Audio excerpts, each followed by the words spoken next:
Jewish Voice for Peace was founded in 1996. It is a multi-generational, multiracial movement of Jews in the United States who are fighting for freedom, justice, and equality for everyone. We are the largest progressive anti-Zionist Jewish organization in the United States. Some of our work building No Tech for Apartheid, building Palestine solidarity in tech workplaces in the United States. Other campaigns have included ending something called Ending the Deadly Exchange, which is trying to disrupt the trade in rights abuses between Israeli military forces and US police forces here in the United States, and is focusing on ending the genocide in Gaza, calling for a ceasefire in order. I just want to welcome Seth Uzman, who's the co-founder of the Houston chapter of Jewish Voices of Peace, and was very kindly agreed to be here at a very short notice. Thank you, Seth, and over to you. Raza a few minutes ago said I would be speaking after one more person. I didn't know that it would be after Amar Ali John. Didn't think that would ever happen in my life. It's truly an honor to be here today, and I want to thank all of the organizers for making this event possible and for inviting me here. I think it's super exciting that the Pakistan Progressive Forum is having its inaugural meeting here in Houston today.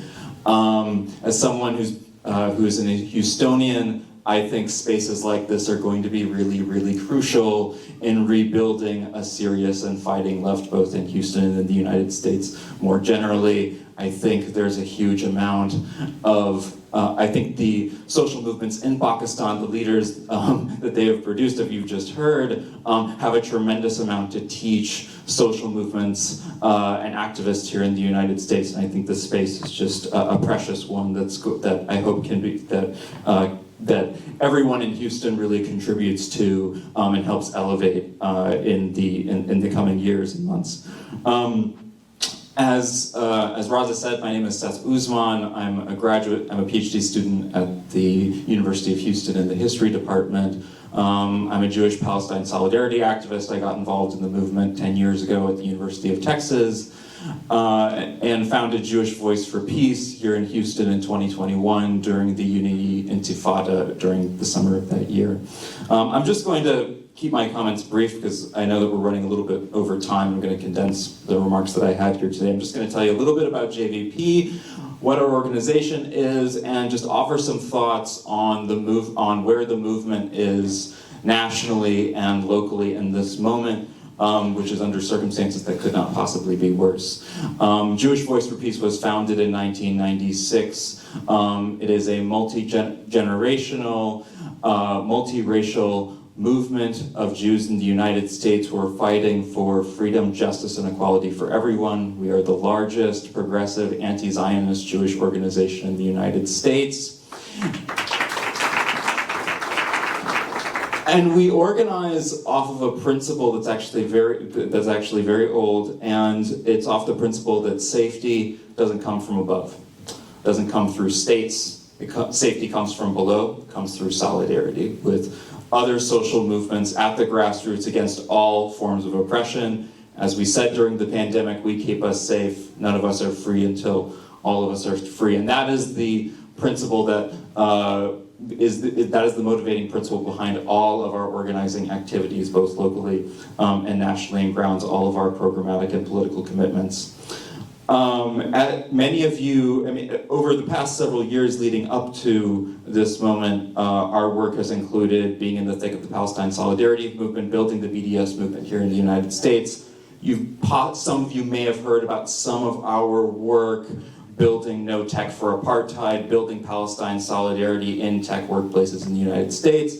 Other campaigns have included something called Ending the Deadly Exchange, which is trying to disrupt the trade in rights abuses between Israeli military forces and US police forces here in the United States. The movement is entering a new phase since the beginning of October, and is focusing on ending the genocide in Gaza, calling for a ceasefire in order.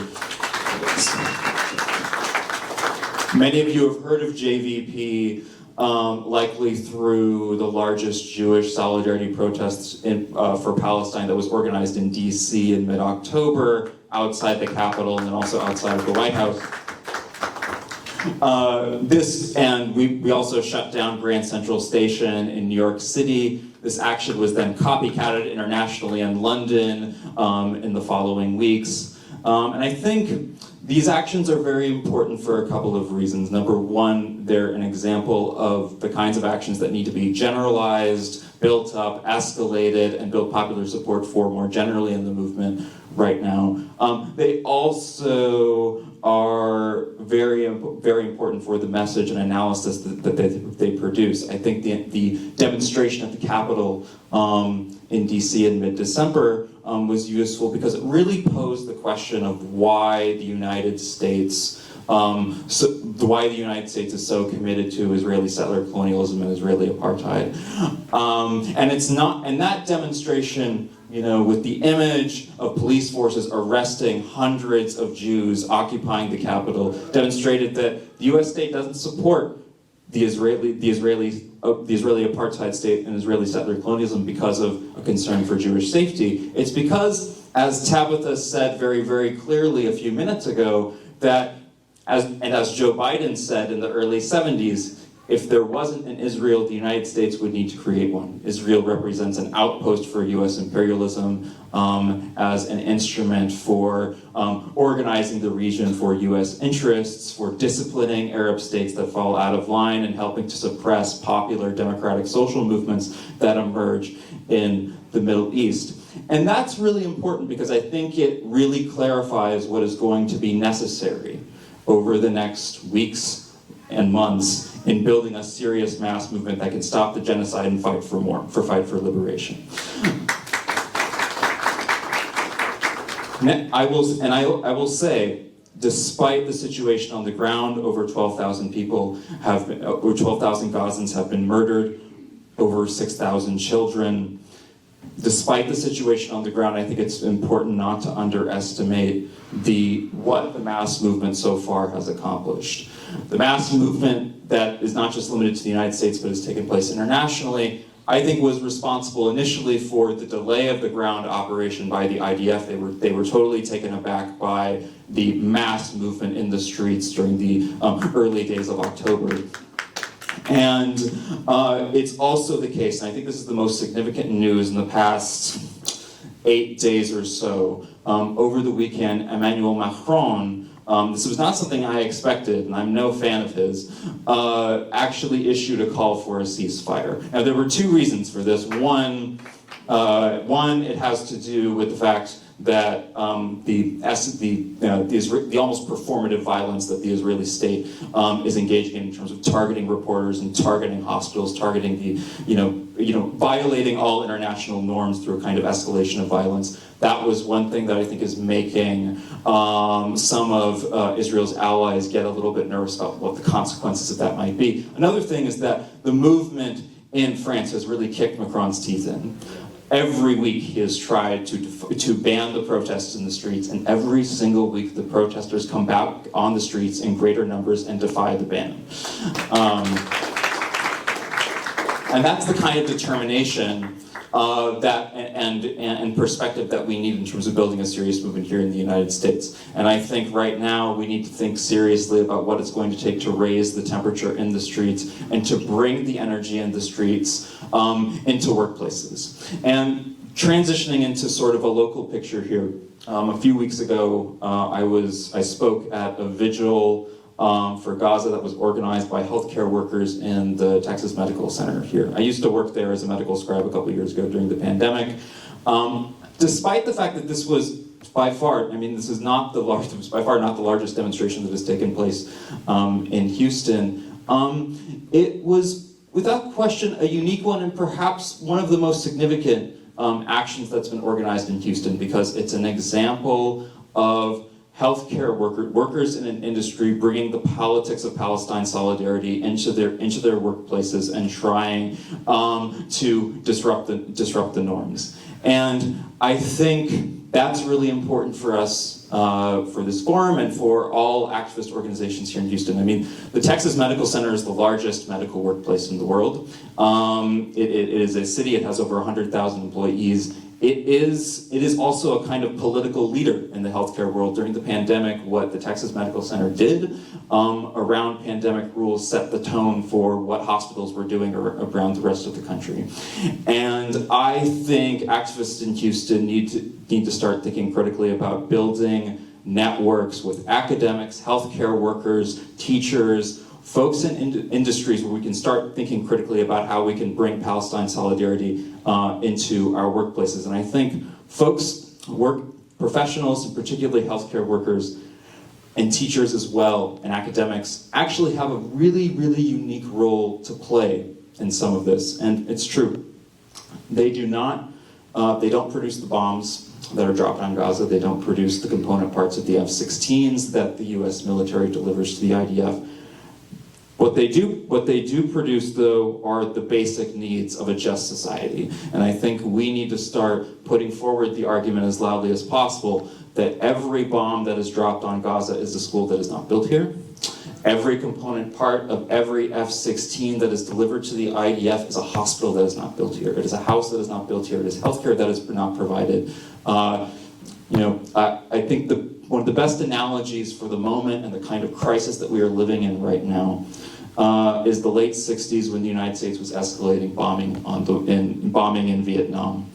And during this period, Martin Luther King made it very clear in one of his famous quotes that the US is the greatest purveyor of violence the world has ever known.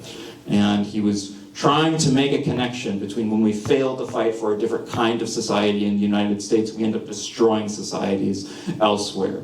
Every hospital that is not built here is a hospital that is destroyed in Gaza. Every school that is not built here is a school that is destroyed in Gaza and Palestine. And so I think those are some of the key questions, arguments, and conversations that I think we need to be having as organizers going forward in terms of building a serious mass movement. And I look forward to spaces like this and the people participating in them helping to build a movement here in Houston. Thanks. Thank you so much. So, Seth, does JVP have any stance on the internal politics of the State of Israel, the left and the right clash, the left and the right clash that's been ongoing for some time? And does JVP speak to that also, or it's? So if the question is respect to sort of, I think one way of commenting on this, one way of commenting on this is that, the protest movement that we saw within Israeli society, JVP was very clear that this was not a protest movement for genuine democracy in Israel. And I think the real drivers of change within Palestine within historic Palestine are going to be from will come from Palestinians themselves. And I think it's the strength of Palestinian-led social movements that are going to be the biggest drivers of building building new political blocs and currents within historic Palestine at large. I was talking more about the internal politics of the State of Israel, where we saw this extreme right-wing coalition taking control of the state, and the protests against the against the judiciary that the right wing wanted to bring in. So does JVP have any stands on those issues as well? I think I think it's really like the whole question of what those protest movements represented. I think what we wanted to make very clear to people is that as yet in Israeli society there has not been a break from the Zionist consensus. There has not been a break from that. And I think in terms of political perspectives on where the big drivers of change are going to come from, it's going to be coming from Palestinian-led social movements. I wish the picture were different, but unfortunately there has not been a break from the Zionist consensus within Israel.